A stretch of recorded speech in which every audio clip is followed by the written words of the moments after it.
na tua presença nessa noite. Ó Deus, não para que seja feita a nossa vontade, mas a tua vontade em nossas vidas, tanto nessa terra como nos céus. Meu Pai, em nome de Jesus, ó Pai, eu coloco agora na tua presença cada pessoa que está nos ouvindo, meu Pai.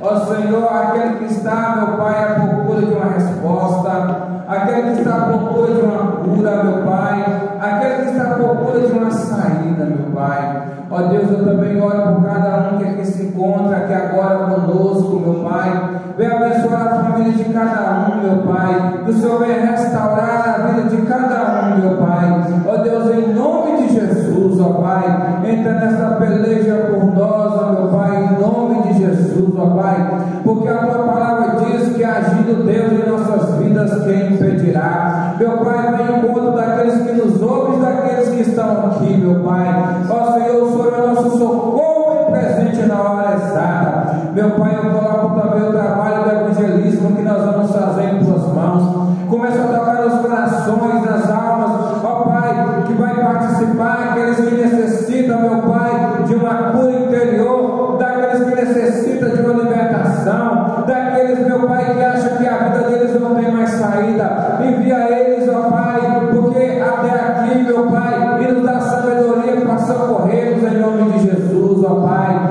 Ó Deus, eu coloco nas tuas mãos os familiares de cada um que aqui se encontra, meu Pai. Ó Deus, e declaro esta igreja abençoada. Eu declaro que cada pessoa que entrar nesta igreja vai sair abençoada, porque o Senhor está aqui neste lugar e não abrimos mão da tua presença neste lugar, meu Pai, e nem em nossas vidas. Meu Pai, eu oro por cada dizimista, por cada ofertante, que o Senhor vai abençoar ele, meu Pai, de uma maneira recalcada, sacudida e transbordante, meu Pai. Aquele que tem e aquele que não tem, meu Pai, que o Senhor vai abençoar ele, meu Pai. Ó Senhor, de uma maneira sobrenatural. Ó meu Pai, aqueles que nos ouvem também, meu Pai, que são abençoados agora no poder e na autoridade do santo nome de Jesus. Amém? Uma salva de palmas para Jesus que agradece. Amém? Você que trouxe o seu dízimo, a sua oferta, trazer aqui no nome de Jesus.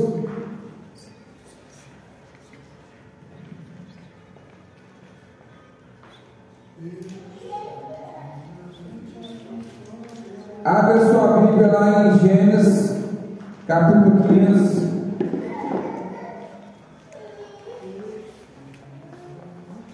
Gênesis, capítulo 15.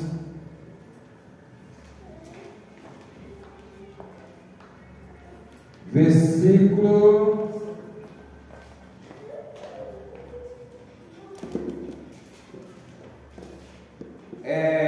5. Amém? Versículos 5, 6 e 7. Pode ler para mim, fazendo um favor, quem encontrou. Então levou fora e disse: olhe agora para os céus e conta as estrelas, se as puder contar. Disse-lhes: assim será a tua descendência. Amém. Alguém lê aí o nome de Zé Paulo? Gênesis 15, 6 e 7. 15, 6. 5, 6, 7. Então conduziu-o até fora e disse: olha para os céus e conta as estrelas, se é que o posso. Ele disse: será assim a tua posteridade. Ele creu no Senhor e isso lhe foi imputado para a justiça. Amém? Lê aí, irmão Divino, fazendo um favor.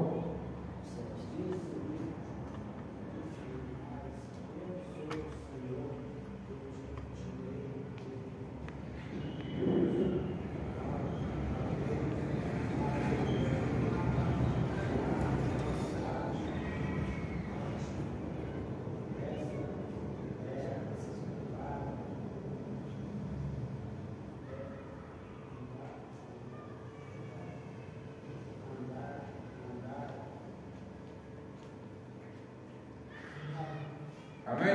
Lê aí, pastor Pedro? Você quer que eu leia o 9 adiante? Não, é o 5 mesmo, é para nós gravar. É, versículo 5, 6 e 7. Então o levou para fora e disse: olha para o céu e conta as estrelas, se as pode contar. Então disse-lhe: assim será a tua descendência. Creu Abraão no Senhor, e isso lhe foi imputado para a justiça. Disse-lhe mais: eu sou o Senhor que te tirei de Ur dos Caldeus para dar-te por herança esta terra. Amém? Amém. Nós costumamos dizer que Deus não esquece das coisas que nós fazemos, não é isso? O que Deus falou com Abraão aí? Você lembra de onde que eu te tirei? Mas quando Deus deu essa visão para Abraão, se nós formos ler o capítulo 14, foi aonde Melquisedeque abençoou Abraão e onde Abraão devolveu o dízimo de 10% para Melquisedeque. Amém? Abraão ganhou a guerra e deu o dízimo para Melquisedeque, que foi abençoado. Alguém sabe disso? Mas aí Deus estava lembrando Abraão da promessa que ele fez para ele. Mas nós temos que entender uma coisa: Deus precisa nos lembrar do que Ele nos promete, gente? Sim ou não? Mas Ele lembrou Abraão. Ele lembra para mim, lembra, nós esquecemos. Ele lembra para todo mundo? Lembra, todo mundo. Eu prometi me cumprir. Ele lembra para todo mundo as promessas que Ele nos faz. Nós aqui esquecemos daquilo que Deus tem para nossas vidas.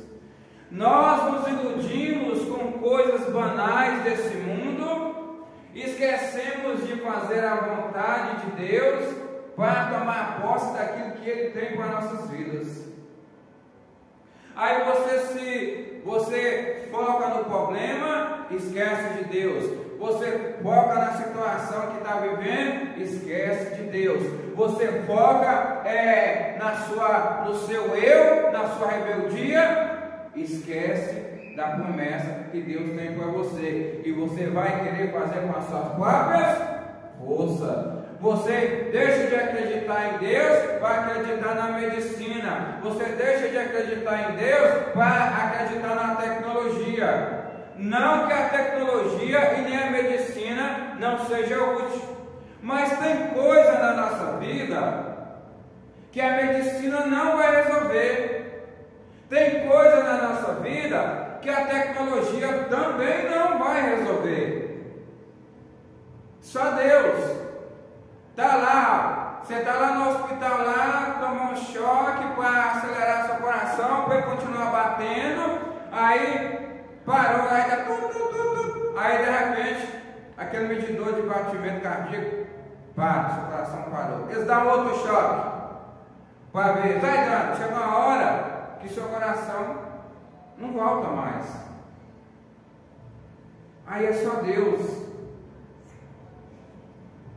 E quando Deus falou com Abraão, aqui no versículo 15, capítulo 15, versículo 5 diante, sai para fora e conta se tu puderes. Eu ouvi um pregador falando que Deus chamou era meio-dia para ele contar. Meio-dia tem estrela no céu, gente? Tem, você só não vê. Amém? Só tem uma estrela brilhando de dia, que é o sol. Amém? Agora, há possibilidade que seja noite, mas se ele viu, ele não pôde contar. Olha após a estrela do céu e vê se tu podes contar. Quer dizer, é a mesma coisa dele não estar vendo. Amém? Você olha ali quando você consegue contar as estrelas do céu, você sabe qual é esse qual é qual? Mas a palavra sai para fora, ela significa sair de um lugar estreito para um lugar largo, aberto. E muitas das vezes nós estamos presos numa situação e Deus está te chamando para fora. Vai que eu te garanto.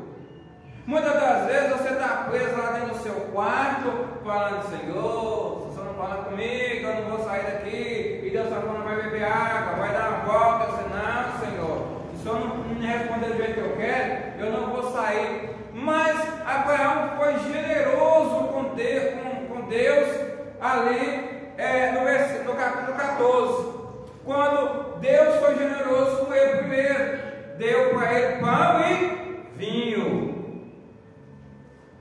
Aí ele voltou da guerra, ganhou e deu 10% daquilo que ele conquistou. Mas o que significa ser generoso para você? Nós estamos falando de generosidade, mas também Deus não age pela lógica. Deus não é lógico. O que para você é lógico, para Deus não é. Por exemplo, você está confiante que você ganhou rios de dinheiro e que você vai viajar amanhã. Isso aí é o pensamento do homem. Eu tenho muito dinheiro, ganhei, amanhã eu saio de férias e nós vamos viajar para a praia. Não é isso que a gente fala? Suponhamos que o caso de Abraão foi esse, mas ele não pôde ir lá, porque não é o dinheiro que vai fazer você viajar, é se Deus quiser que você vai. Amém? Mas aquilo que você acha que é incapaz de você fazer, Deus te capacita. Por exemplo, você acha que você não tem dinheiro e que você não pode viajar porque você não tem dinheiro. Mas aí Deus, de uma hora para outra, de um minuto para o outro, de um segundo para o outro, de um milésimo para o outro, Deus vai e muda a sua situação. Alguém liga assim: Douglas, eu relutei, mas eu tinha que te ligar, Douglas. Quem está falando? É o pastor Pedro. Pode falar, pastor, aconteceu alguma coisa? Ô Douglas, Deus mandou eu te dar aqui R$1.000 e eu não sei para que é não, mas Ele mandou te dar R$1.000 porque você está querendo, que você está precisando. Fala para mim o número do seu Pix aí que eu vou mandar. Fala bem. Mas Deus fazia assim, aí de repente Deus fala assim: não era isso que você estava precisando, é isso que você queria? Aí você fala assim: ô pastor, é de Deus, eu estava querendo fazer uma viagem e era esse dinheiro que eu estava precisando, eu não ia viajar se não tivesse dinheiro, é de Deus, o senhor abençoou a minha viagem? Eu já estou te abençoando com dinheiro, mas ele não sabia para que era. Amém? Porque Deus age assim, igreja, de uma hora para outra. Aquilo que você acha que você pode fazer, você não pode, Deus fecha a porta. Mas aquilo que você acha que você não pode, porque você não tem, Deus vai e abre a porta para você. Mas vai depender da sua fidelidade com Deus. O que é ser fiel a Deus? Você agradece a Deus pela vida que Ele te dá todos os dias? Você ama o seu próximo como você ama a si mesmo? Você não engana as pessoas?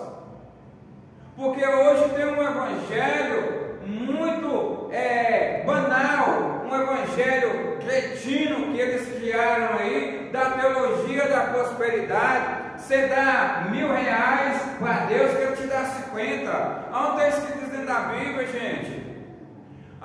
Tem um evangelho aí que eles pegam assim: aceita Jesus e você vai ser feliz para sempre. Aonde é que está escrito isso? Tem outra aí que eles falam assim: vem como está, continua como você está. Deus ama todo mundo, vem cá, porque eu sei aqui, tem igreja de ladrão agora também, tá? Tem igreja de ladrão. Tem os ladrão, tem o pastor dos ladrão, que fala que Jesus, eles não precisam mudar não, tá? Tem a dos gays, tem a das lésbicas, tem a de não sei o que, tem a igreja de Satanás já. A igreja de Satanás é do ladrão, né? Hoje o pastor falou até uma coisa que eu falei aqui. Ele só sabe matar, da vida eles não sabem, né? Ele só sabe destruir família, mas reconstituir famílias não sabe. A família. Vinde começar a continuar. Espera aí, mas todos só pensam no seu dinheiro. Que fala, vem aqui divino, pode ficar do jeito que você está, Jesus chama assim mesmo. Tem que ter mudança. A Bíblia prega arrependimento. Abraão, sabe por que Deus lembrou Abraão de onde tirou ele? Porque tinha que ter arrependimento.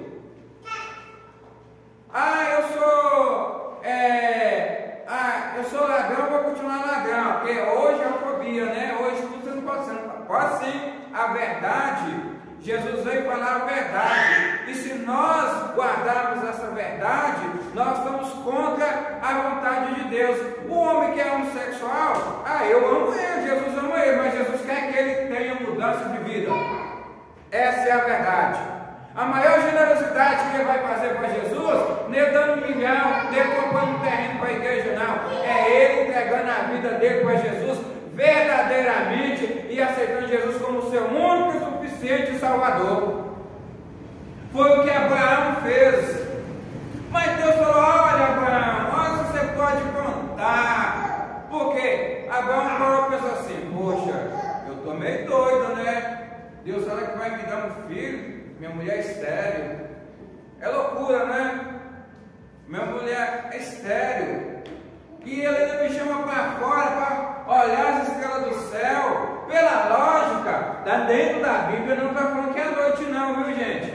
Qualquer um que estiver me ouvindo, teoricamente, dentro da Bíblia não fala que é noite.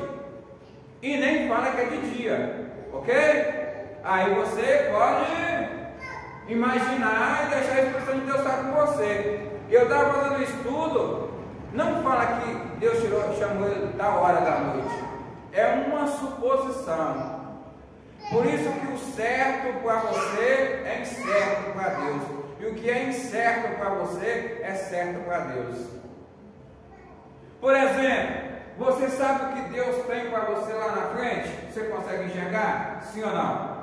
Não, porque você não está focado. Assim foi Abraão. Deus chamou e falou para Abraão, você não pode distrair não. Vê se você consegue ver e contar. Hoje Deus fala com você assim, ó Douglas, olha Zé Paulo, olha Pedro, olha Vanilson, olha Sara, olha Natanael, olha e vê se você consegue contar o que eu tenho para ti. Isso aqui é uma promessa que Deus fez para Abraão. Então, Abraão foi generoso antes com Deus.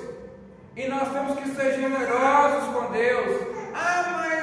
Eu tenho igreja ali que me aceita do jeito que é. Espera aí, isso não é arrependimento. A Bíblia fala que a maior generosidade que nós podemos fazer para Deus é nos arrepender dos nossos pecados. As outras coisas depois, Deus vai vendo. Eu tenho o carro não é seu, você não vai morrer, não vai levar ele por debaixo da terra, você não vai levar nem para o céu nem para o inferno, vai ficar aqui. Ninguém é dono de nada. A única coisa que você vai prestar conta é do seu corpo. No dia que você chegar lá para Deus, nós somos generosidade. Deus vai perguntar, e aí, Zé Paulo, o que você faz, Senhor? Eu ia na igreja, mas eu não dizimava, não ofertava, eu não achava que o pastor dava certo, eu não quis se arrepender. Eu ia porque era uma coisa de caridade. Deus vai falar, faça de mim que eu não te conheço.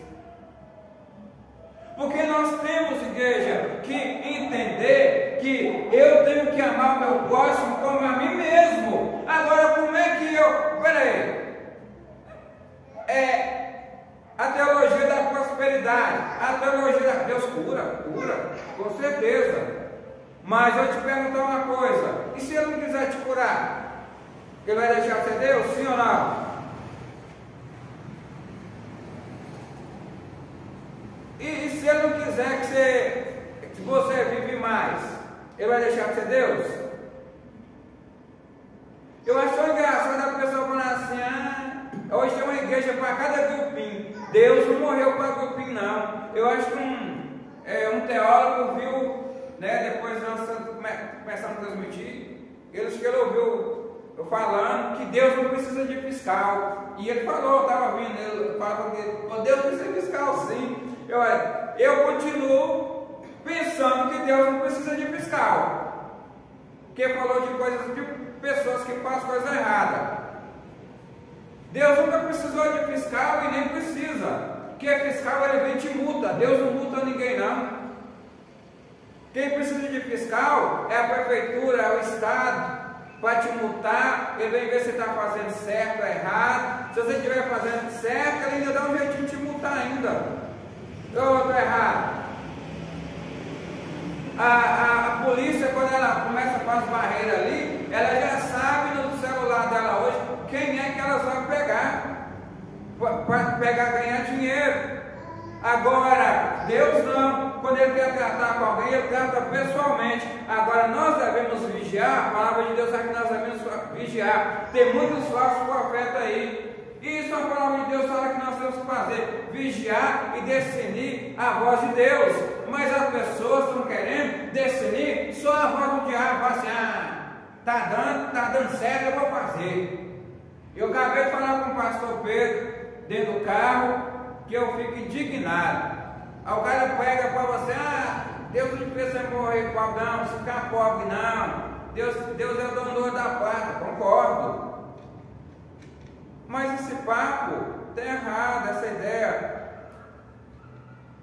Um dos maiores profetas de Deus, que foi Elias e Eliseu.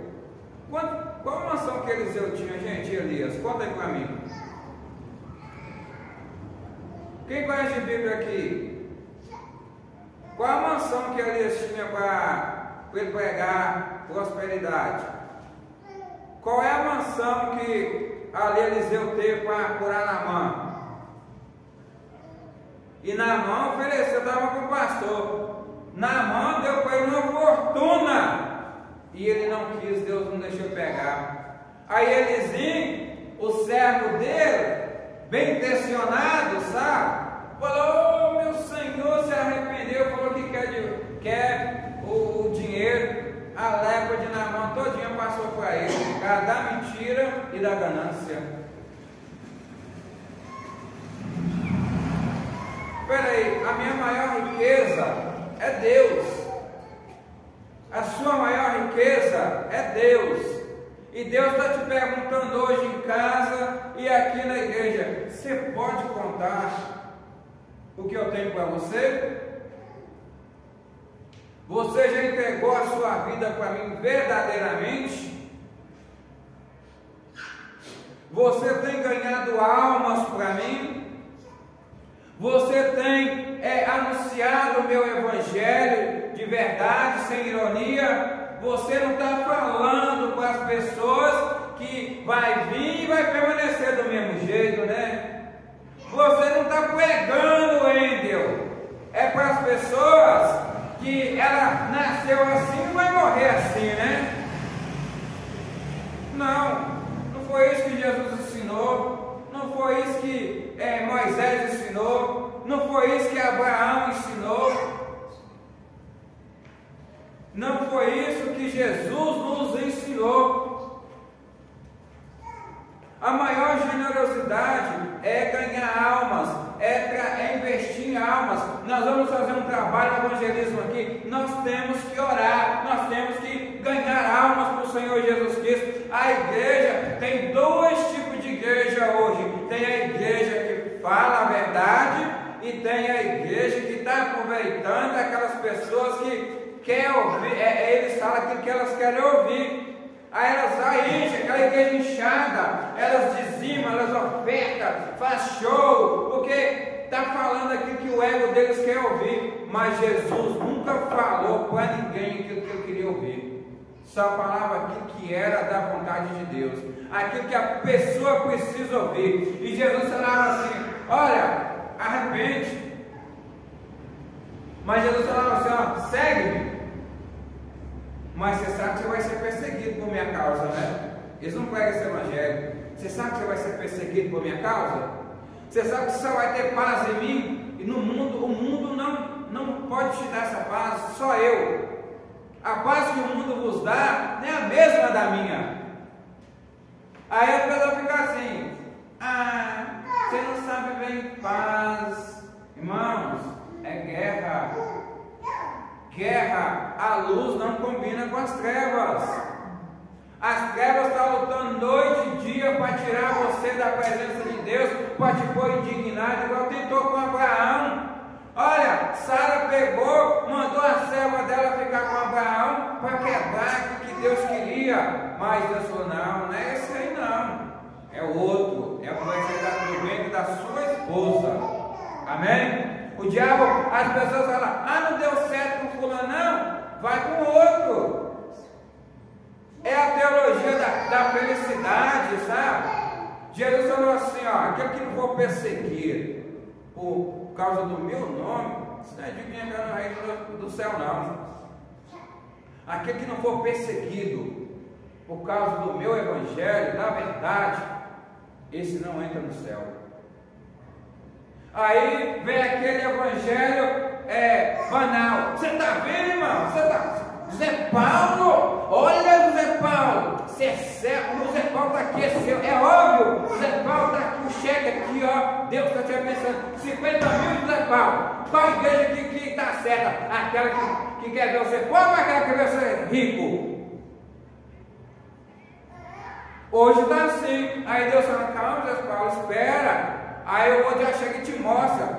Peraí, Abraão não enxergou, não pôde contar, você vai poder contar? Você é diferente. Vai ser melhor que Abraão, Zé Paulo? Você é melhor que Abraão?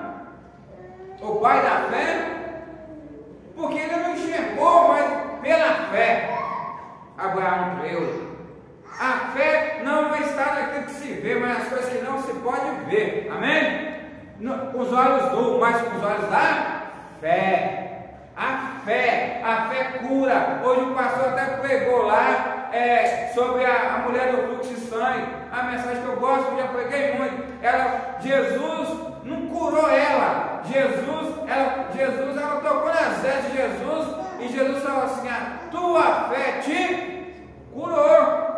A tua fé, aquela mulher, ela falou: poxa vida, se eu pelo menos tocar. Mas aí ela começou a enxergar, ela tinha que, mas ela sofreu para estar ali. Foi 12 anos, ela perdeu tudo. 12 anos. A medicina não resolveu o problema dela, a tecnologia da época não resolveu o problema dela, mas bastou um toque. Ela só pensou, gente, ela foi rastejando, ela chegou lá e aquela multidão prendendo Jesus, e assim foi aquela multidão de problemas. A mulher deu todo dia, porque um filho era sagrado e é sagrado até hoje. Aí ela vai lá e toca. Aí Jesus falou: opa, peraí, alguém me tocou. Olha como é que é louco. Jesus não viu ela tocando, olha só. Aí Jesus: alguém me tocou. Pedro falou aos meus discípulos: peraí, mestre, todo mundo está tocando o Senhor, essa multidão aí te espremendo, olha o tanto de gente que te toca. Jesus: não, alguém me tocou diferente, porque de mim seu virtude, seu poder.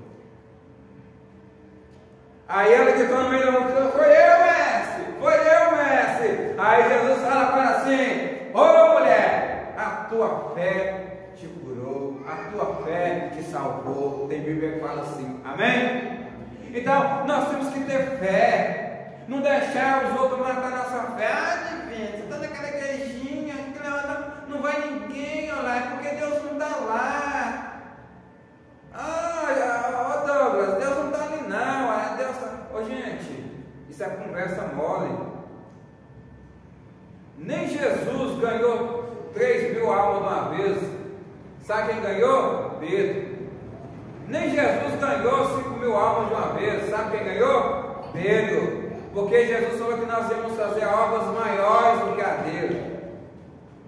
E nós estamos aqui para fazer isso. Ser generosos com Deus. Abraão foi lá, guerreou com os reis, mas antes Melquisedeque, ele fez uma aliança com Melquisedeque. Melquisedeque deu ele vinho e pão, e depois na volta ele deu os 10%, que é o dízimo hoje. Mas não estamos falando de dinheiro, nós estamos falando de você primeiro acreditar, porque você dá e não acreditar, não adianta nada. Você não é salvo por Deus por obras, você é salvo pela fé. Pela fé. É pela fé. Porque se eu dar e não ter fé, se eu ter fé e também não dar, a Bíblia fala que as duas coisas têm que andar juntas. Um tem fé e o outro tem obra. A Bíblia fala sobre isso. E tem que ter as duas coisas juntas. Mas aí o outro vai lá, não tem fé, passa feliz, Jesus me aceita do jeito que eu sou. Ele aceita, é verdade. Mas ele fala, arrependei-vos enquanto é tempo. Arrependei-vos. Não tem esse negócio, vem e continua do jeito que está, não. Tem esqueci, eu não gosto de gravar o nome dessa pessoa. Mas tem uma mulher aí que ela era cristã, hoje ela casou com a lésbica e ela é pastora da igreja e chamou todo mundo. Ô gente, tem alguma coisa contra? Tem, sabe por quê? Porque é mentira. Deus não fala assim, ó. Deus podia falar com um leão assim, ó. Você vai casar lá com um cachorro. Você já viu um leão que casa lá com um cachorro? Eu nunca vi. Você já viu uma cobra casar lá com uma galinha, gente? Não tem como. Não tem como. É coisas que não que está fora do padrão de Deus. E nós temos que combater a mentira com a verdade. Não é com a razão, não. A verdade de Deus. A verdade é essa aqui. A verdade é essa. Espera aí. Como é que eu fumo maconha e eu me amo? Como é que eu cheiro cocaína e eu me amo? Tem como? Se eu não tô, como é que eu quero tirar a minha vida e falar que eu, minha mãe e meu pai? Que amor é esse, gente? Nós temos que parar e pensar. Você está fazendo mal, é com a sua vida, não é com a Deus não, nem com o próximo não. Além de fazer para a sua família sofrer. E nós temos que entender que Deus tem bênçãos sim para as nossas vidas, mas só não enxergamos por causa da nossa hipocrisia, por causa da preocupação alheia. Eu quero, hoje é assim, se eu tenho que comprar o smartphone 16, que eu acho que agora são 16, eu tenho que comprar o smartphone 16, porque se eu não comprar, a pessoa fica vidrada nisso hoje. Antigamente era a televisão que saiu, agora é o smartphone. E dá a vida por aquilo. E Jesus fica de lado. Aí, pastor, ok, pastor, Deus me deu. Não. Será que foi Deus que te deu mesmo? Por que você luta com unhas e dentes para comprar um smartphone de 15, de 5, 7, 8 mil, até demais, e você não pode doar R$100 para Jesus na obra de Deus? Que amor é esse que você tem a Deus? Porque a palavra de Deus é assim: amar o Senhor teu Deus de toda a sua força, de todo o seu entendimento, e amar o teu próximo como a ti mesmo. Por que você não investe numa alma que está perdida no mundo para ajudar a salvar ela? Mas Abraão fez isso, Isaac fez isso. Eles investiram. Amém? Vamos ser generosos com Deus e não vamos ser hipócritas. Falar, vinde como estás e continue como estás. Porque a pessoa que prega a palavra de Deus e não fala do arrependimento, ele não está falando de Deus, ele está falando com o inimigo dele, amém? E está te enganando. Porque Jesus pregou o arrependimento. E a Bíblia toda fala de arrependimento. Porque se fosse assim, não precisava Jesus ter vindo e morrido por nós, amém? Uma salva de palmas para Jesus, vamos receber o nosso pastor Pedro, em nome de Jesus, amém? Eu agradeço a oportunidade.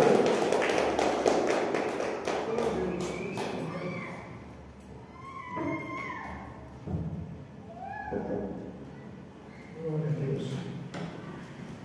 Aleluia. Boa noite, amados. Paz seja convosco, amém? Aleluia. A pessoa que veio de Ruth.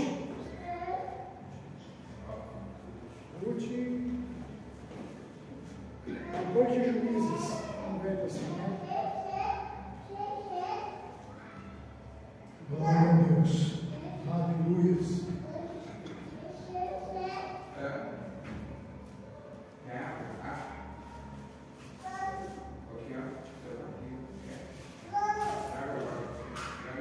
Aleluia. Glória a Deus.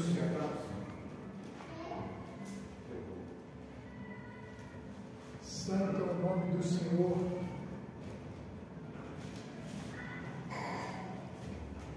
Aleluia.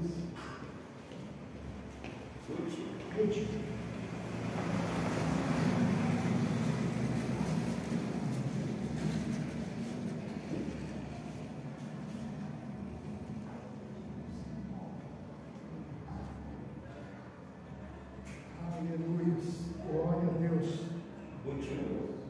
Ruth, capítulo 1, a partir do verso 1. Aleluia. Glória a Deus.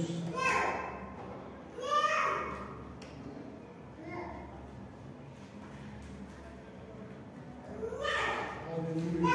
Hoje eu quero estar pregando uma mensagem diferente. Na quarta-feira a gente está pregando lá em Gálatas.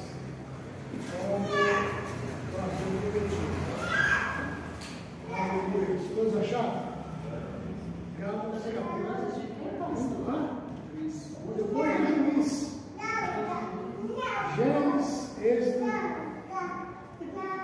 Levítico, Número, Deuteronômio, Josué, Juízes e Ruth.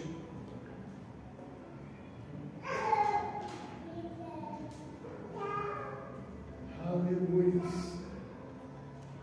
Glória a Deus. Essa mensagem, eu vou sair um pouco fora do tema, é uma mensagem que o pastor Nedas pregou uns dias atrás aí.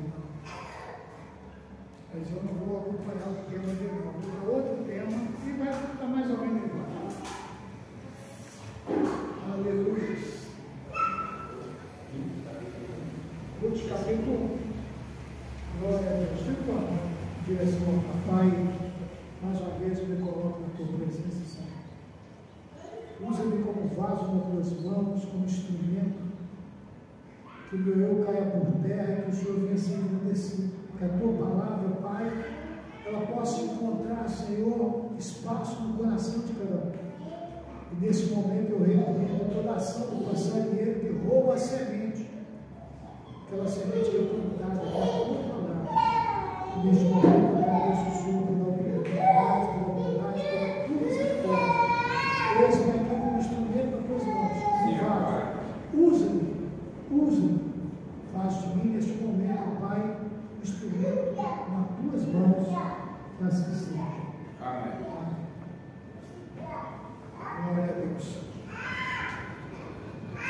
Irmãos, eu quero falar de decisões sem consultar a Deus. E decisões direcionadas por Deus. Aleluia. Ruth capítulo 1, a partir do verso 1. Eu vou lendo, vou explanando. Diz assim: nos dias em que os juízes julgavam, houve fome na terra, e o homem de Belém de Judá saiu a habitar no país de Moabe, ele, sua mulher e seus 2 filhos. Vamos prestar atenção nesse primeiro versículo.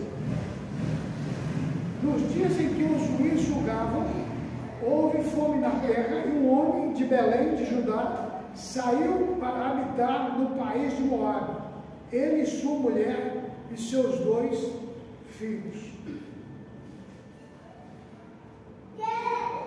Por que este homem, Elimeleque, ele saiu de Belém de Judá e foi para Moabe? Por que ele saiu? Entenderam o versículo? Ele saiu de Belém e foi para Moabe. Por quê? Qual o motivo da saída dele?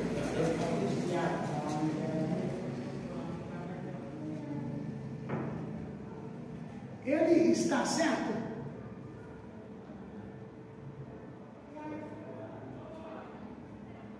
Ele não está errado. Porém, dos versículos que vão seguir, nós vamos entender qual que foi a negligência dele, o erro dele.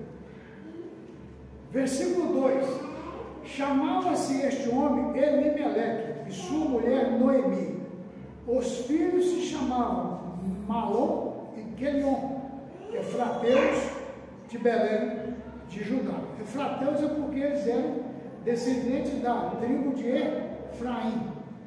Efraim ela estava ali, no caso da meia tribo, porque era o filho de José. Eu estou errado. Amém. Morreu. Aí eles foram, no verso 2, né?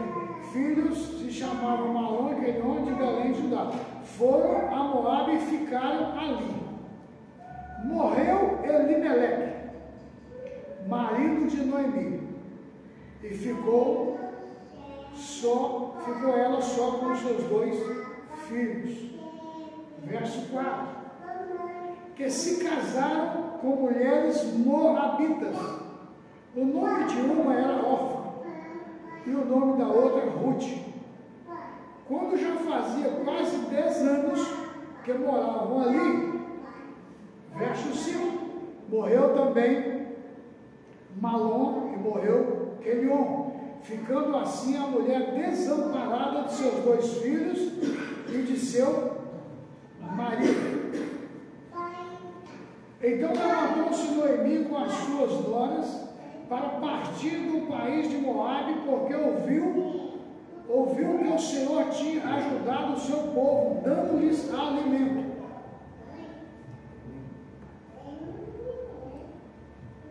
Verso 5 está falando que Noemi e as suas noras arrumaram, né?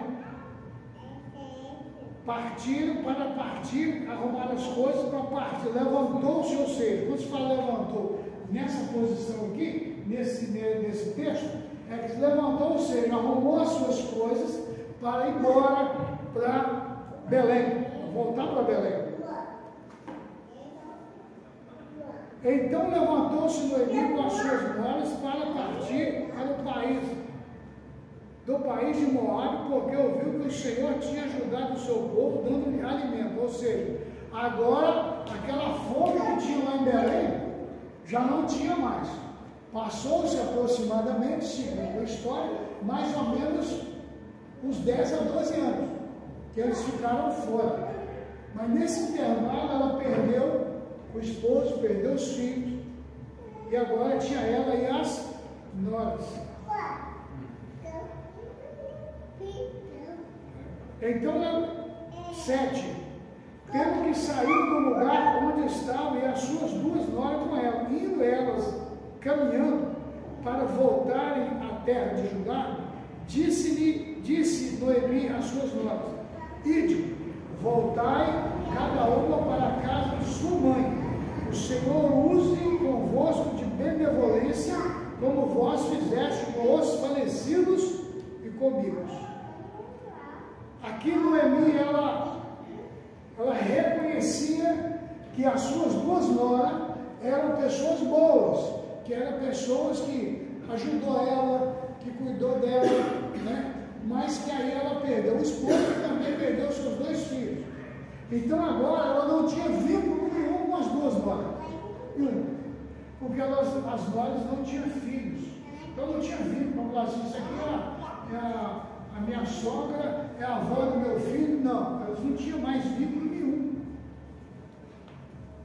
E aí Noemi, elas 2 estavam acompanhando ela para Belém, acompanhando por consideração, mas de repente Noemi pensou: olha, eu não posso exigir isso delas, mas é melhor que elas voltem para a sua parentela para que tenha respaldo, né, no meio da parentela, tenha reconhecimento.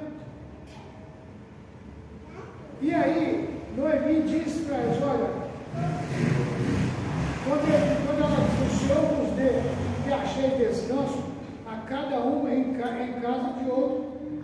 O Senhor, 8, disse Noemi às suas noras: ide, voltai a casa, a cada uma para a casa de sua mãe. O Senhor use convosco benevolência, como vós fizeste com os falecidos e comigo.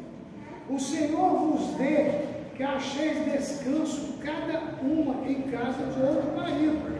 Então ela as beijou e se levantaram e choraram, dizendo-lhe: certamente voltaremos contigo para o teu povo.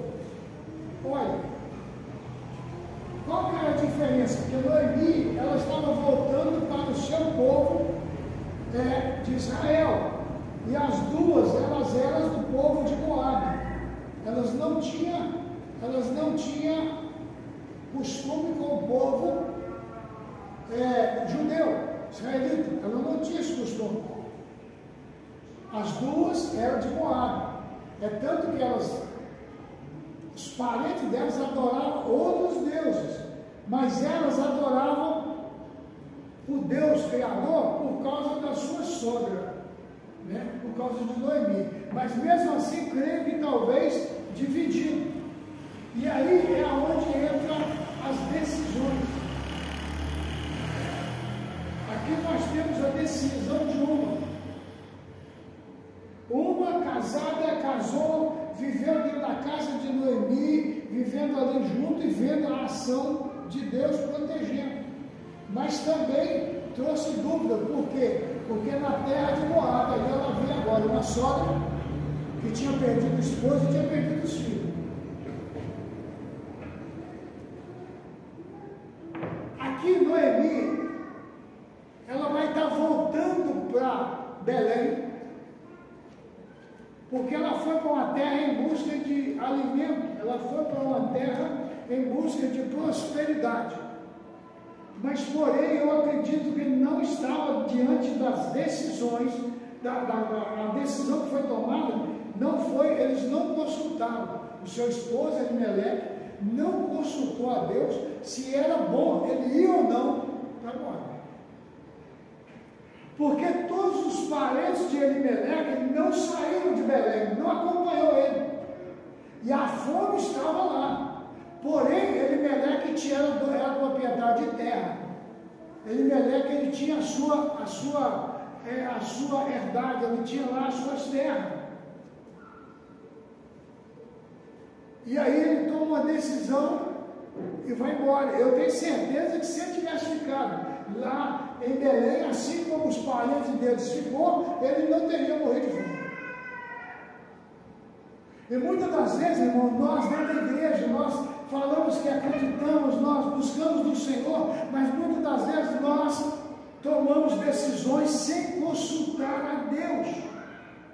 E uma coisa é um fato e é certo: quando nós aceitamos Jesus, nós estamos dizendo que a partir daquele momento nós vamos tirar as coisas abomináveis da nossa vida. E Elimeleque, em vez dele continuar com a sua firmeza, assim como os seus parentes: eu não vou sair daqui, aqui é a minha terra. O Deus que nós servimos é um Deus que já passou por todos os problemas. Nós já passamos por todos os problemas, todas as ações erradas, contrárias, assim como já aconteceu com o povo ter que guerrear para passar pelo inimigo em busca da terra prometida. O Deus foi conosco. Mas ele falou: peraí, eu tenho que achar um lugar onde não tem fome, aonde tem alimento. E aí muitas das vezes esse alimento é um engano, um chamariz de engano, leva a pessoa ao engano e a tomar decisões erradas. E tem muito crente que toma decisão errada, porque não consulta a Deus. Isso me trouxe assim uma lembrança de uma situação que aconteceu, e eu não sei se esse problema foi resolvido ou não. Eu sei que de vez em quando eu vejo e ouço algumas palavras de alerta sobre esse caso. Pessoas que se investiram dinheiro, né, achando que ganhar dinheiro é fácil. Não, irmãos, ganhar dinheiro não é brincadeira, você tem que suar. Mas se você for uma pessoa pessoa fiel a Deus, dizimista, ofertante, Deus te protege de cair na cilada. Mas as ciladas do diabo, ela continua jogando, muitos cristãos jogando ele para a lama. E aqui neste momento, o que nós estamos falando, ele tomou a decisão errada, ele não falou com Deus, não, eu vou para Moab, porque lá em Moab não está faltando comida. Mas impossível, porque muitas das vezes, mesmo irmãos, quando tem escassez, eu não sei se os irmãos já lembram, na época que nós passamos, em que para você comprar óleo, você não podia comprar mais do que 2 litros de óleo no supermercado. Você lembra disso, filho? Hã? Mas aí eu pergunto, você passou necessidade? Hã? É essa história. Aí quantas pessoas nessa época venderam as coisas e foram para outra cidade?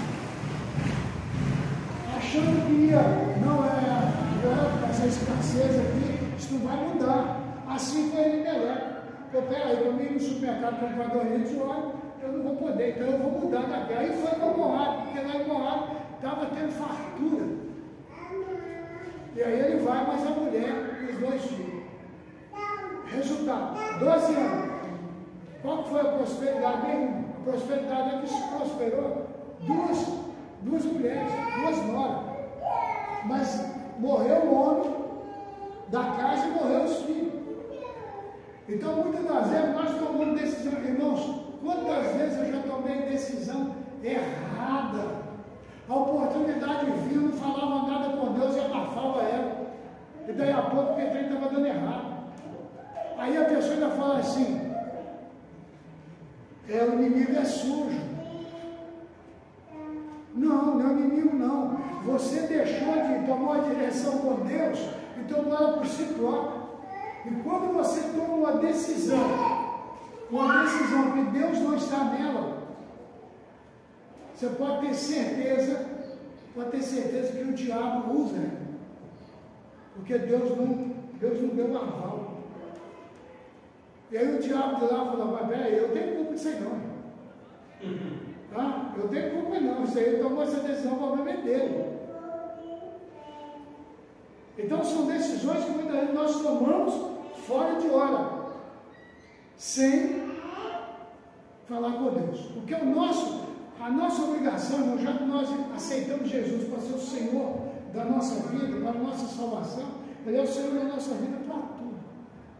O nosso trabalho, Deus, eu estou saindo para o trabalho, a minha oração todo dia, Pai, estou saindo para o trabalho, me abençoe, me guarde, me livre do acidente do trabalho, do acidente da estrada, abençoe o trabalho das minhas mãos, abençoe o meu patrão, porque essa é a nossa posição. Agora,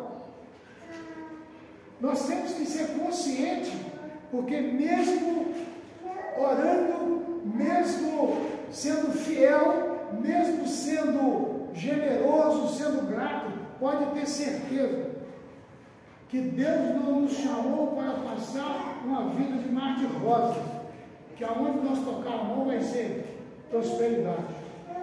Aonde eu fizer um negócio, vai render ouro. Não. O próprio Jesus diz que nessa terra nós teremos aflições. Nós vamos ser questionados por causa da nossa fé. Nós vamos ser questionados por causa do Deus que nós servimos. Então isso aí não vai escapar, isso aí nós temos que ter. Essas aflições vão acontecer. E aqui Noemi, ela, no verso 10, diz assim, dizendo-lhe, certamente voltaremos contigo para o teu povo. As duas falou isso. Só que uma ela estava falando aqui porque ela queria ser grata. Ela queria ser piedosa com a sua sogra. Mas o coração dela não estava em acompanhar a sogra. O coração dela estava em voltar para o seu povo. Então Noemi diz assim no verso 11, dizendo, no verso 10, certamente voltaremos contigo para o teu povo. As duas falaram. E Noemi, porém, disse, voltai, minhas filhas, porque ireis contigo. Porque ireis comigo. Tenho eu ainda no ventre mais filhos, para que vos sejam por maridos? voltai, minhas filhas, ide-vos, embora eu sou velho demais para ter marido. Ainda que eu dissesse, tenho esperança, ou ainda esta noite tivesse marido e ainda tivesse filhos, esperareis até que se tornassem grandes? Permanecereis sem se casar por causa deles? Não, minhas filhas, mas amado-me é a mim do que a vós mesmo, porque a mão do Senhor se descarregou contra mim. Irmãos, essa mão do Senhor se descarregou contra mim. É o seguinte, ela fala para as suas noras que ela não tem mais condição de ser sogra delas. E aí ela reconhece, nesse momento é que ela está reconhecendo que a mão do Senhor foi contra ela. Mas não foi a mão do Senhor. Tem coisas que Deus pesa a mão. Mas tem coisas que não é Deus que pesa a mão. Tem coisas que é o resultado da decisão que a pessoa tomou. Não é que Deus pesou a mão. É que lá em Belém, todo aquele que adorava a Deus, os parentes do marido, todos eles estavam lá em Belém. Todos, ninguém mudou por causa da fome. Eles acreditaram que aquele tempo ia passar e que Deus ia prover. Eles acreditaram na provisão de Deus e preferiram passar pelas tribulação que o próprio Jesus falou no Novo Testamento. No mundo tereis aflições e sereis atribulados. Então nós vamos ter tribulação, nós vamos ter aflição, mas nós não podemos deixar de acreditar e crer que o Senhor é um Deus provedor em meio às lutas. Em meio às nossas lutas, Deus é provedor. Deus provê. Só que muitas das vezes nós queremos agir por conta própria. E aqui nesse versículo 14, no 13 ela fala que me é a mim, mais amargo me é a mim do que a vós mesmo, porque a mão do Senhor descarregou contra mim. Não é a mão do Senhor. O Senhor é uma grande árvore. É uma árvore que ela dá sombra o mundo inteiro. E quem estiver debaixo da sombra fica protegido do calor do sol. Mas se você saiu, você vai sofrer o calor, você vai sofrer a queimadura dos raios solares, porque você saiu debaixo da sombra. Agora, muitas das vezes na sombra tem um mosquito que te perturba, você tem que ficar. Tem um pernilongo que vai te picar. Você está na sombra.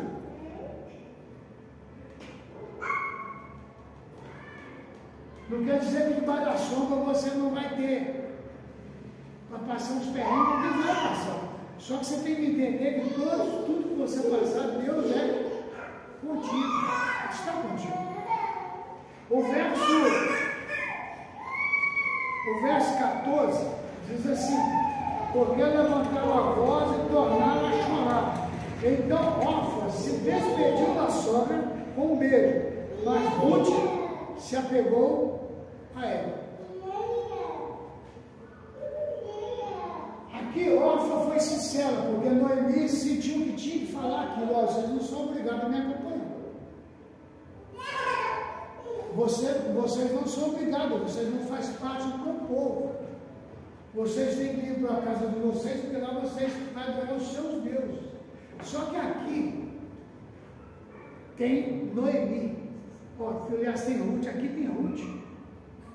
Quando ela disse assim, aí Noemi disse para Ruth: olha, a tua cunhada voltou para a casa do seu povo, para os seus deuses. Volta também com ela.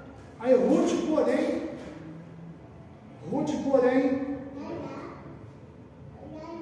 respondeu: não instas, ou seja, não insistas para que eu te deixe e me obrigues a não seguir-te.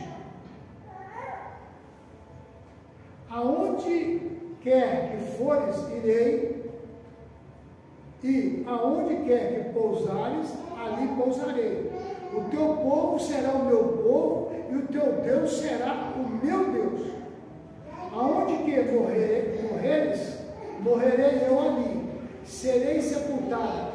Faça-me o Senhor o que bem lhe convém, se outra coisa que não seja a morte me separar de ti. Duas decisões. Uma tomou a decisão de voltar para o seu povo, voltou para a mesma coisa, voltou para o mesmo Deus, voltou para a mesmice.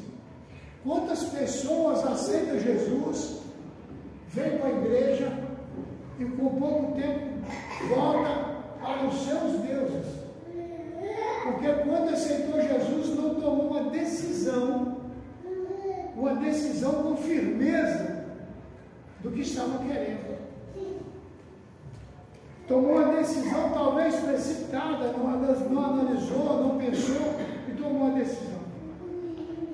Mas aqui tem Ruth, ela responde para a sua sogra: olha, eu vou te seguir, não adianta, eu vou te seguir, porque o teu povo será o meu povo, o teu Deus será o meu Deus. Aonde você morrer, eu morrerei. Aonde tu pousar, eu pousarei.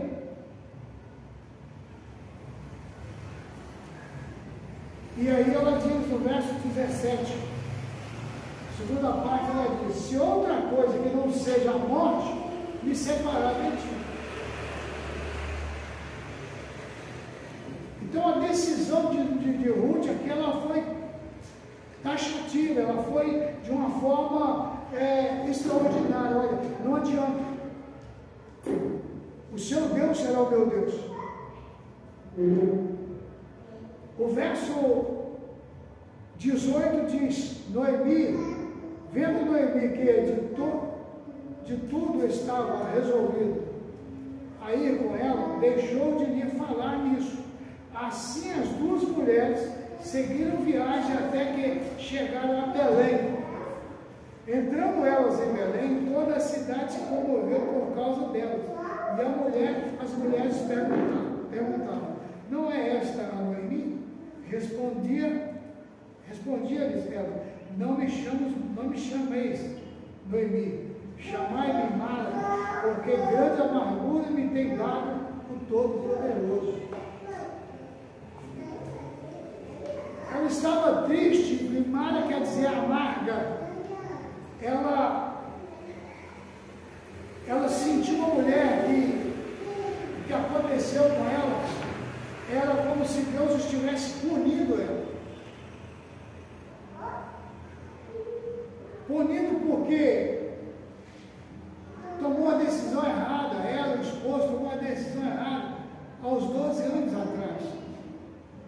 Não acreditaram que Deus poderia suprir a necessidade dela. Não acreditaram que Deus podia, nesse tempo, resolver os problemas. O grande problema, irmãos, é que muitas das vezes os crentes eles deixam de ir para a igreja para adorar, para servir, para ouvir de Deus, porque eles querem que Deus resolva os seus problemas. E a maioria dos cristãos estão buscando problemas resolvidos na área financeira.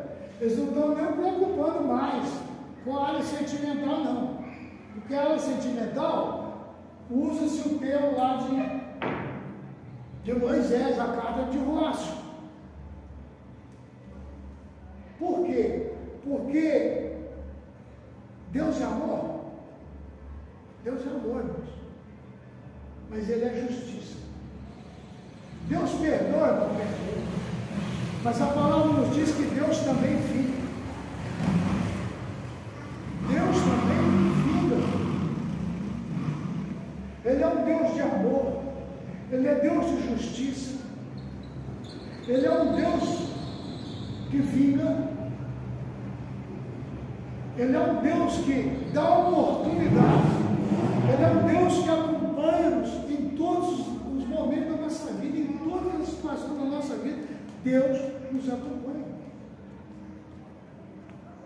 Não tem como.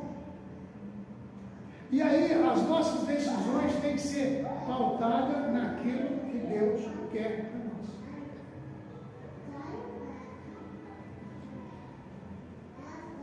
Eu já tomei muita decisão errada, sem falar com Deus. Eu já tomei muito prejuízo, sem falar com Deus.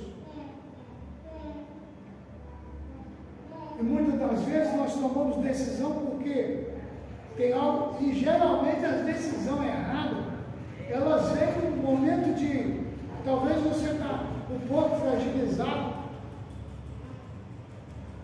É a história da viúva. Muitas das vezes a viúva, o homem morre, os filhos estão pequenos, ela tem uma propriedade, alguém chega, oferece para ela tanto, ela vende, porque ela acha que ela não dá conta de cuidar daquilo, no desespero. E a maioria dos cristãos fazem isso. Decisões precipitadas.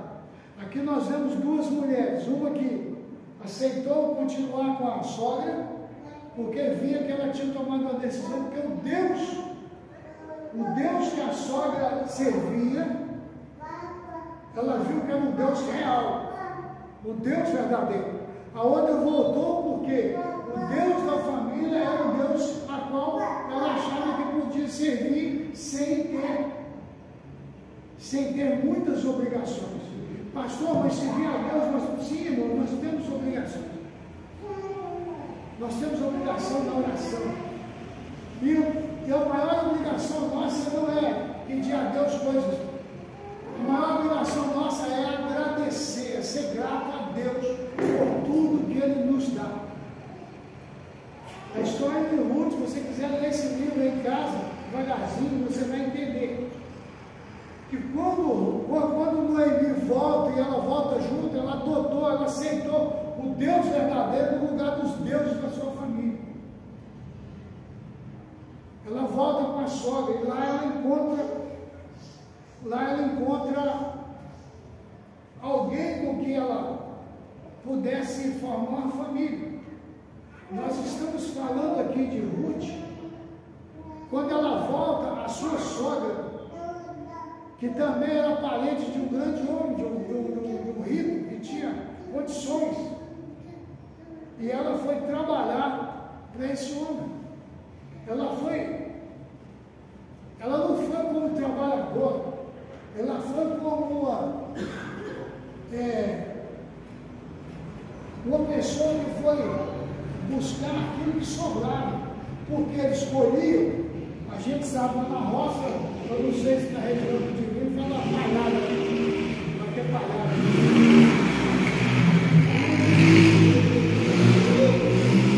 Os trabalhadores saíam cortando a cevada, mas aqueles grãos que ficavam para aqueles cachos de cevada que ficavam para trás, ela ia colhendo aquilo. Aquilo ali era de graça.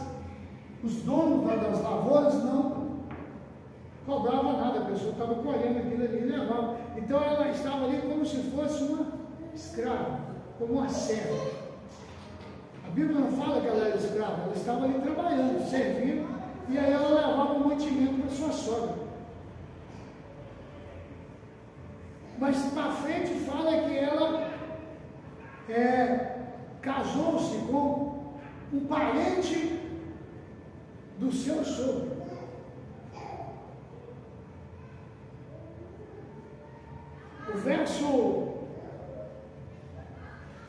O verso 21, Noemi diz assim: cheia, parti, ou seja, cheia, eu saí daqui de Belém e fui para Moabe.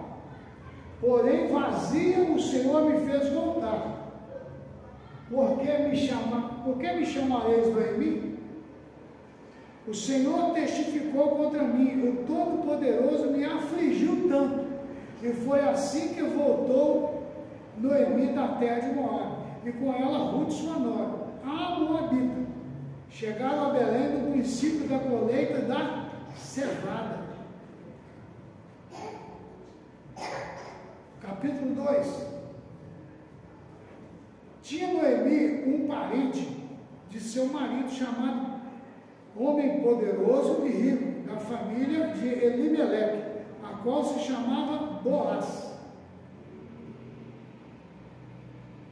Aí, era da mesma família, ele continuou lá em Belém. Por que Elimeleque foi para Moab? Primeiro, porque não acreditou no Deus de Israel, o Deus que poderia suprir as necessidades, assim como supriu a necessidade dos outros que ficaram. Aí ele foi para lá. Segundo, porque de repente queria ser diferente dos demais que ficaram para trás, dos demais parentes. Já notou que muitas das vezes pessoas tomam decisão para fazer raiva do pai, fazer raiva na mãe, fazer raiva no tio, fazer raiva em qualquer um dos familiares. Muitas pessoas, eu ouvi um testemunho que uma moça, ela casou porque ela tinha que sair do pai da mãe, porque a mãe e o pai eram chatos. Não, eu vou casar. Aí casou com uma pessoa que não valia nada, era um bandido. Decisões erradas. Por quê? Porque não está olhando aonde está. Então, muitas das vezes, tem pessoas que deixam o emprego porque não vai na cara do chefe. Mas se ele for uma pessoa persistente, ele continua olhando, não quer nem saber, eu vou fazer bem feito, e o meu chefe, o problema é dele. De repente, Deus vai lá e dá um jeitinho, o chefe vai embora e ele fica.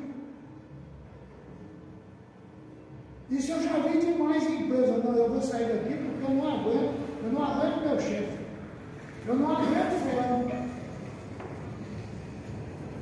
E isso acontece muito, porque são decisões erradas e você está sendo induzido, porque não vai para a cara do fulano, porque não gosta do fulano, porque o fulano te falou alguma coisa que você não gostou.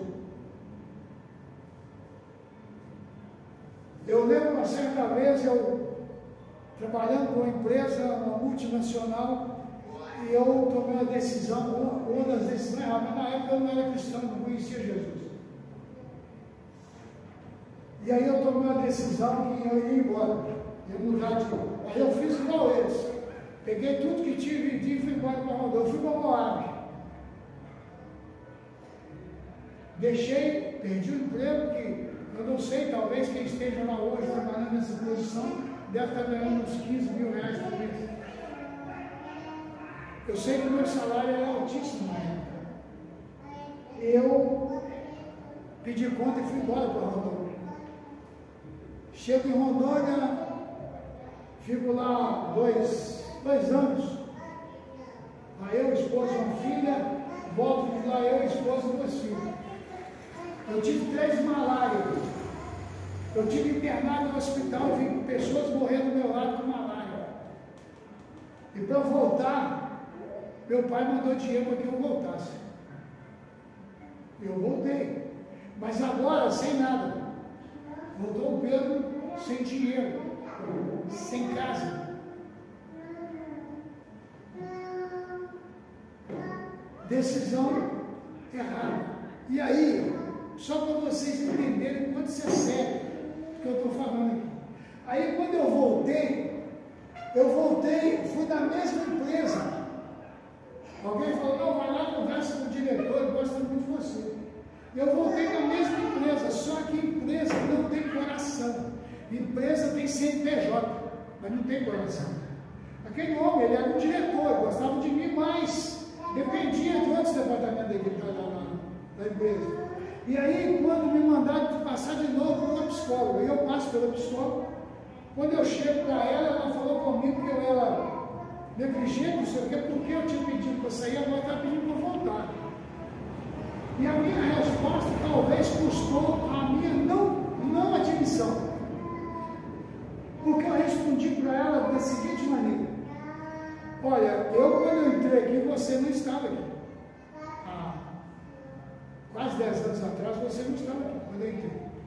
Eu saí, você não estava aqui. Agora eu volto e você está aqui. Então, do mesmo jeito que você, eu falei isso como psicólogo, e não estou errado, e não sou contra o que eu falei. Eu não retiro o que eu falei. E aí eu disse para ela assim, olha, a mesma negligência que você está me acusando é a mesma de você, porque você saiu de um lugar para vir para cá, ou então foi mandado embora para o segundo serviço. Aí eu pergunto para vocês, ela ia assinar para me admitir? Não. Você foi sincero. Não, eu fui sincero. É tanto que a minha ligação com o psicólogo é meia crítica. Eu não dá muito bem com eles, embora isso aí é outra história. Então, é uma decisão minha. Eu tinha que ter tomado uma decisão, arrependo do que eu falei? Não. Mas eu tinha que ter tomado uma outra decisão, eu tinha que ser humilde. Não fui. Tomei uma decisão errada, deixei de ser humilde. Eu tinha que ter ficado calado e falar, eu preciso desse emprego. E aí eu fui para a construção civil. Então, essas decisões aqui, como a Noemi tomou, como ela fala aqui que Deus provou ela, testou ela, o Todo-Poderoso afligiu tanto, né? E aí a história que na terra de Moabe, com ela, Ruth e sua nora, moabitas chegaram a Belém no princípio da colheita cevada. Quando ela volta, tinha a colheita da cevada. Então é aquela história, se você tomou uma decisão errada hoje, conversa com Deus, volta naquela decisão, fala com Deus que Ele pode inverter essa decisão. Talvez aquilo que passou você não vai recuperar mais, mas de agora para frente Deus pode mudar a tua história. E essa história ela pode ser mudada na área financeira, na área sentimental, ela pode ser mudada na sua área ministerial. Deus pode te usar de uma forma sobrenatural em qualquer outro lugar. A história de Ruth, que ela passou com a sua nora, a fidelidade dela à sua sogra, a fidelidade dela em aceitar um outro Deus, que não era o Deus da família, dos parentes dela. Então essa fidelidade ela teve com o povo de Israel, o povo de Deus. Ela foi fiel quando ela disse, olha, eu não aceito ficar, eu vou com você, porque o seu Deus será o meu Deus. Então nós temos que assumir o papel diante de Deus, ser fiel, ser íntegro diante de Deus. Amém? Se você quiser, pode ler na tua casa a história de Ruth, mas lê direitinho para você entender. Deus ele é fiel e justo para nos perdoar. E como crente, toda decisão que você for tomar, fale com Deus primeiro. Senhor, eu preciso que o Senhor me direcione, eu estou querendo sair desse emprego, me ofereceram um trabalho ali, será que eu aceito ou não? Fale com Deus, que Ele vai falar contigo na madrugada. Deus vai te abençoar. Ele fala na nossa madrugada, em qualquer momento, se você se render a Ele vai te dar direção, porque você vai consultar Ele. E Deus ele pode te dar livramento de muitas coisas que talvez as pessoas te oferecem e não é de Deus. Somente até aí, fique de pé no seu lugar, vamos orar ao Senhor, para que Deus nos dê decisões sábias, nos abençoe, nos guarde.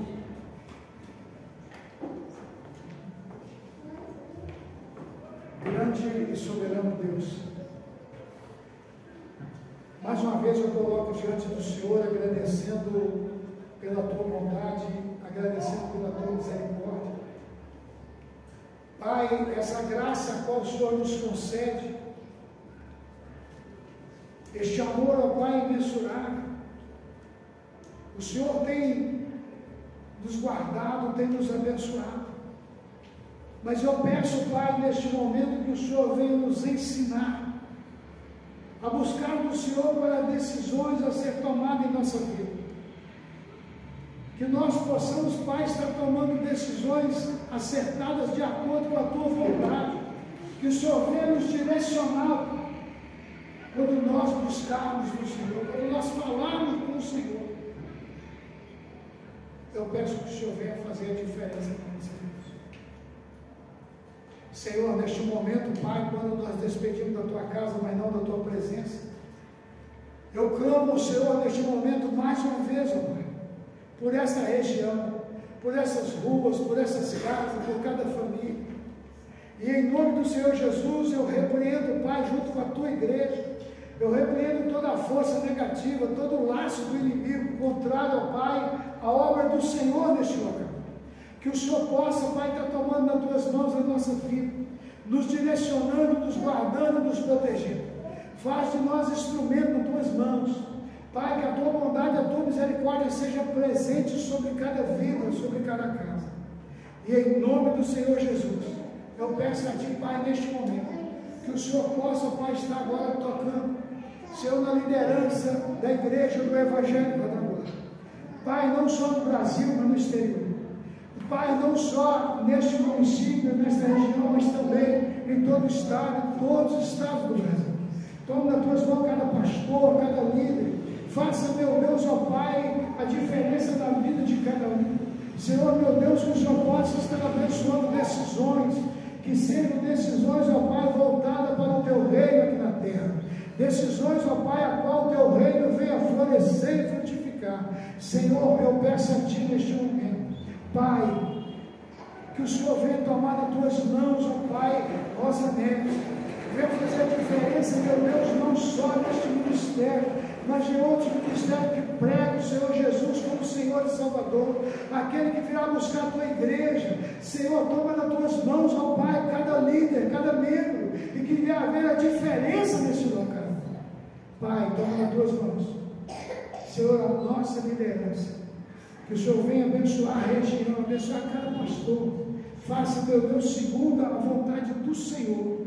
E eu peço, Pai, em nome de Jesus, abençoe esta congregação de Rosanense. Abençoe cada família, cada vida, a parentela de cada um. E em nome do Senhor Jesus, eu repreendo toda a força contrária, que tem, Senhor, barrado a entrada das pessoas que entram e saem. Eu estou repreendendo agora que vão, Senhor, o Senhor vai estar agora liberando, Pai, livrando, dando ordem aos Teus anjos a respeito dessa congregação. Que aquele que entrar firmará com o Senhor nesta congregação, porque essa congregação é do Senhor e para o Senhor. Todas as almas que aqui entrarem, sejam para o Senhor, em nome do Senhor Jesus. Que a Tua bondade, a Tua misericórdia toma nas Tuas mãos a nossa vida.